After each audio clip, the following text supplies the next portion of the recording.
osuma kana wal qarru oduma wal mormin wal qarruun dhagaa wal qaramu maal ta'a jedhan ni qaramu. Mormiin sodaatina dhagaa wal qaramu warra magaalaan na fakkaatan isin baadiyyaa dhagaa wal qaruu beektan jedhaa fuuldura. Hogganni gaafatamuun hogganni xixamuun qeeqamuun barbaachisaa taanaan arrabsamuun yoo hoggannummaan sun rabbiin jallisee tolche alatti ni qara jechuudha. Qeeyni hoggansa qara. Kanaaf akkuma beektan yeroo hunda hoggaa duula haaraa eegallu hoggaa yaada tokkaahu boqonnaa qabsoo tokkoon isin dhufu akkanan mari'annee ijoolleen osoo nu jeeyitu uummanni osoo nu geeraru muktaani osoo nutti mammaaku haayiluunis osoo fiffiigu as geenye jechuudha waggoota amma meeqa amma waggaa 15 gara 20 deemaa jira. Ammallee wanni dhufee fi kitaaba isin gurguruu qofaa miti kitaaba yoon ergellee numa gurguraa akkuma sanii miti wanni dhufeef akka mari'annu barbaade maaliif akkuma barruu bara dabree facaase tokko amna qabsoo hangammaa taasiftee fi boqonnaan qabsoo itti aanu maal ta'uu qaba boqonnaaleen hangammaa keessa dabarre maal fakkaata amma maal keessa jirraa gara fuulduraa garam deemuu qabna kan jedhu barruu tokko maxxansee ture bara dabre gara fuula 76 akkas ka ta'u barruu san keessatti akkuma kaa'ame qabsoon Oromootuun waggoota 50 60 dabre kana keessa boqonnaalee 4 keessa dabarte boqonnaan duraa akka dadammaysuu jennuuni kadadammaysuu jennuun dammaysuu jechuun revival ummata sirni cunqursaa cabsee hamilee isaa kutachiisee addaan bittinneessee eenyummaa isaa seenaa isaa aadaa isaa deebisuu baroota 60moota irraa kaasee sochiin afranqalloo sochiin maccaa tuulamaa sochiin gama lixaatiin sochii pirootestaantii godhamaa ture sochiin baalee kun hundi wal qabatee sochii dadammaquu ture jechuudha. Ummata dammaysa kana jaaruu reconstruction rebuilding ka jennuun ka 70moota keessa adda bilisummaa Oromoo jaaramuudhaan wal qabatee qubeen hojiitti dhufuun Oromiyaan yaadni jedhu dhufuun 70moota 80moota keessa ka godhaa turre boqonnaa qabsoo lammataa ture. Boqonnaan qabsoo sadaffaa ummata dammaysinee jaarre san lafarra kaa'uudha. Oromiyaan lafarratti uumamuun qubeen Sheekh Umar Rashaadii fi Hayilee Fidaafaan qopheessan abaawoon tolchee lafa jala barsiisaa ture sun officially afaan barnootaa ta'uun wanni kun walitti dabalamee boqonnaa sadaffaati. Boqonnaa waan dalagame hojiitti fuudhaa jechuudha. Statehood itti ijaarre jechuudha. Saniyaas 2000 qabsoo qeerrootiin booda ka dhufe boqonnaa sirna jijjiiruu takkaa'u boqonnaa aangoo kan jennu jechuudha 2018 booda.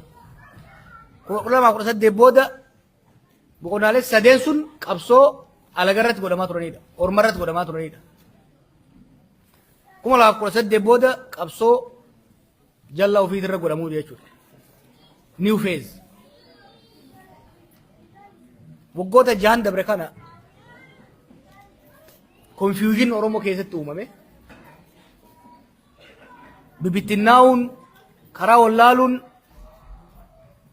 booyin dholootee namni waliin mammakamuun cinaan achi fiiguun cinaan as fiiguun hagartan waan haaraa nu ta'e nuti sirna irratti fincilu resistance politics malee sirna taaneen beeynu turre jechuudha. Amma gara sirna ta'uutti ceena. Yeroo sirna ta'aa ceenu immoo eessi irra isin fakkaate immediately post independent Africa irra jirra jechuudha. 1960s to 70s. Uummanni Afrikaa yoo yaadattan sirna kolonii jala ture sirna kolonii irraa baroota 1960moota keessa qabsoo bifa garaagaraatiin godheen sirna kolonii yookiin immoo sirna ormaa sirna alagaa ofirraa kaasuu dandeenya. San booda yoo takkee taate malee probably yoo Booswaanaa fi biyyoota takkaa lama taate malee hedduun isaanii takkaa sirna abbaa irree almost always jallaa isaaniitu aangoo qabata. Sun immoo maal fidaa takkaa gara wal waraansaatti internal civil war yookaan immoo gara sirna abbaa irreetitti deeman.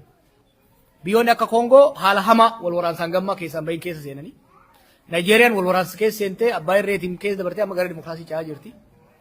Taanzaaniyaan sirna abbaa irree jabaa qabaattee amma gara dimokiraasii cehaa jirti. Keeniyaan sirna abbaa irree keessa seentee amma gara dimokiraasii ceetee amma gara waggaa 20ti. Maaliif kana isiniin jaa? Nutis waan uummata cunqurfamaa biraarra hin ta'in nurra hin geenye. tarii wanni if gaafachuu qabnu bileem gochuu qabnu yoo jiraate orma biraatirraa ummatoota biraatirraa barachuu dhabnee dongorri isaan raawwatan rakkoon isaan irra geessuun dura ga'uu danda'uu isiitii if gaafachuu qabna jechuudha. So waggoota jahan dabre kana keessatti haalli uummanni keenya biyyi sun keessa deeme haala namuu abdatee fi eege akka hin taane beekamaa. Dheengaddaa itiin Amsterdamitti hoggaan haasa'u qabxiin kaa'ee tokko ture. Kunis maali? Qabsoon Oromoo ganamumaa waggaa kaatu ummata kana mirga abbaa biyyaa gochuu jechuudha. Mirga abbaa biyyaa gochuu jechuun maali? Qeesaa irratti qabeenya rabbiin kenneef irratti dalagatee hiyyummaa keessaa bahu saamamuu dhabu eenyummaa isaatiin cunqurfamuu dhiifamuu dhabu mootummaa ifii filateen bulu jechuudha. Qabsoon qeerroo san kararraan gahe.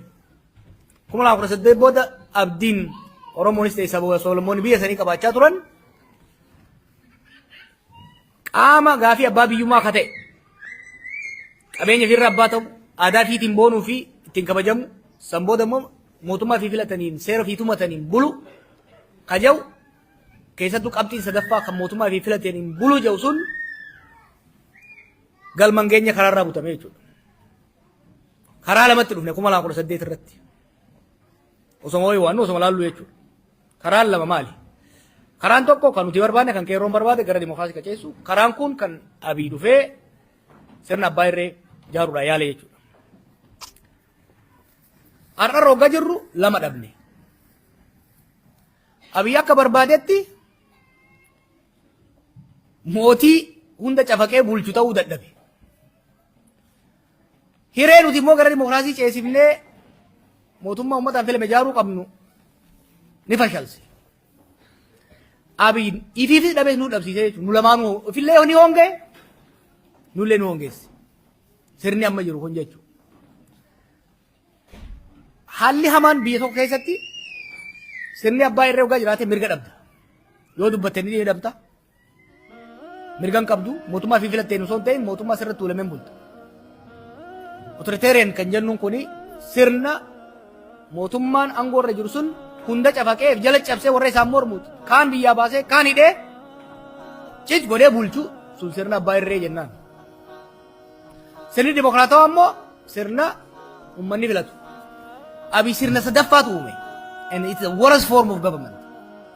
Sirna murni takka namni aangoo irra jiru aangoo abbaa irrummaa qabachuudhaaf tattaafatu ka garuu immoo humna abbaa irreetiin ta'uu dhabu. Mootummaan Itoophiyaadhaa yeroo dheeraadhaaf sirna abbaa irreetiin bulaa turte. Har'a garuu irree dhabde. Hawwii irree malee irree dhabe jechuudha. Kana keessatti anokrasii jennaan haalli amma jiru kun. Anokrasii is probably the worst form of status. Only short of anarchy haalli amma jiru kun. Warri biyya dheeyta yoo agartan amma Finfinnee kaatanii roobee akka Finfinnee keessatti keellaa meeqaan tam kan milishaan bakkuma fedhan nama dhiitu jira. Waggaa karaa guddaa irraa baate humni waraana hidhate kan nama saamu kan nama dhiitu jira. Anarkii jira jechuudha. Ideally uummanni tokko barbaadu sirna dimookiraatawaa bilisummaan namootaa fi kan uummatootaa itti kabajamu yoo san hanqate yoo ka san hanqatu taate yoo xiqqaate bahee nagayaan bahee galuu yoo ka danda'u har'a uummanni biyya sanii nagayaan bahee galuu hin dandeenye jechuudha. So maal goone duullee amma godhaa jirru tokko haala irra jirru kan wal hubachiisu. Haalli irra jirru ka mootummaan sirna abbaa irreetis ta'uu dadhabe sirna dimookiraasii ijaaruu immoo fedhii hin qabne keessa jirra. Kun maal uume mootummaa darree hawwii guddaa qabu kan garuu humna hin qabne keessa jirra. Kun uummata Oromootiifis uummata Itoophiyaatiifis gaanfa Afrikaatiifis haala hamaa uume. Itoophiyaan dur sirna cunqursaa ta'uun beekamti gaafii hin qabu. Garuu biyya hamma danda'ametti tasgabbii nagaya jechuun hin barbaadu. Nagayni akka Oromootti hiikaa guddaa waan qabuuf amma fedhe tasgabbii qabdu turte. Biyya bira dabartee biyyoota biraatitti tasgabbii uumuudhaaf sochootu turte. Har'a immoo biyya jeequmsa ollatti ergitutti ilaalamti jechuudha. Kun immoo maqaa keenyaan raawwatamaa jira.